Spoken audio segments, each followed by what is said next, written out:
Hello, I'm Marina Lalayants. I'm an associate professor at Silberman School of Social Work at Hunter College, the City University of New York. In this presentation, I will report on the results of the study on delinquency, depression, and substance use disorder among child welfare-involved adolescent females. First, I would like to start with a little background on the topic. The literature suggests that traditionally disadvantaged populations, including child welfare-involved adolescents, can sometimes engage in criminal activity, and such activity is often accompanied by substance use disorder or depression. Although adolescents with delinquency are known to have higher than average rates of depression or substance use disorder, the research on this topic is still inconsistent.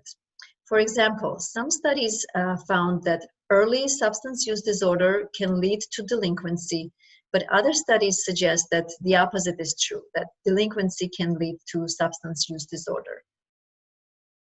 Similarly, some studies suggest that depression can lead to delinquency, but other researchers found that the opposite is true. Delinquency can lead to depression. Some researchers have examined two-way trajectories. However, the evidence on the bidirectionality is also mixed. Finally, most studies in the literature on delinquency examined delinquency in general and did not differentiate between the specific types of delinquent behaviors. For example, felony assault, minor theft, public disorder, etc. The purpose of this study was to examine the unidirectionality and bidirectionality of associations between delinquency and depression and delinquency and substance use disorder. So we studied both overall delinquency as well as specific delinquent behaviors. We focused on child welfare-involved youth only. And within this population, we chose the female sample specifically. The reason for choosing females only was based on the fact that the most literature focuses on males. And national statistics show that crime rates among female adolescents have been growing. Additionally, it's not clear whether the knowledge generated from male-focused samples can be generalized to female populations. For this study, we used nationally representative data set that came from the National Survey of Child and Adolescent Well-Being, also known as NSCA. We used the wave 1 and wave 2 of the data set.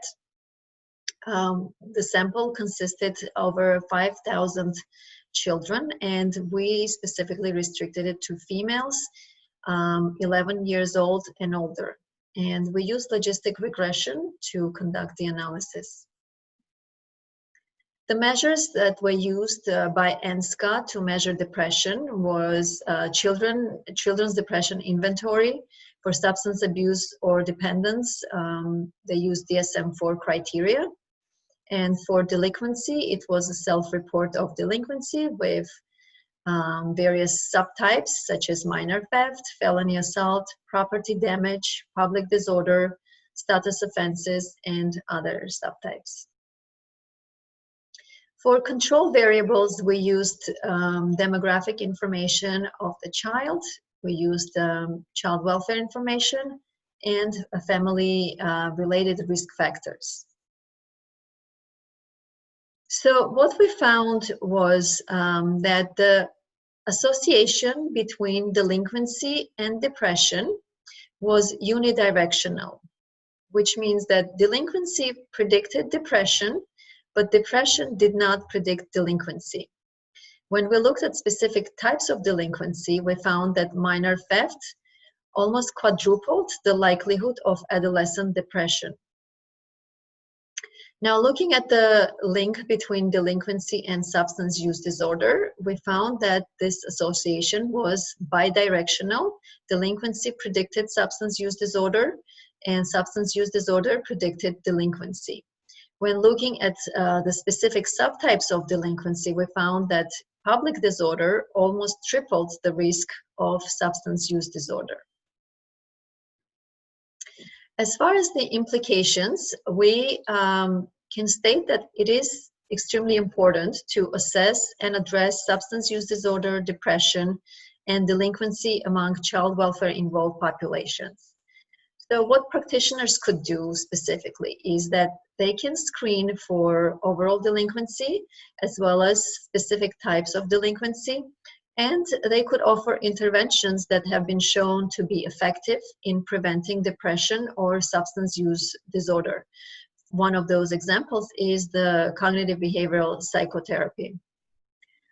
They could also help prevent juvenile or criminal justice system involvement by offering interventions that would address substance use disorder.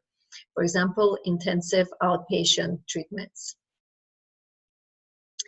Thank you very much for watching this presentation. If you have further questions about the study or would like to get the published article or have any other questions, please feel free to contact me.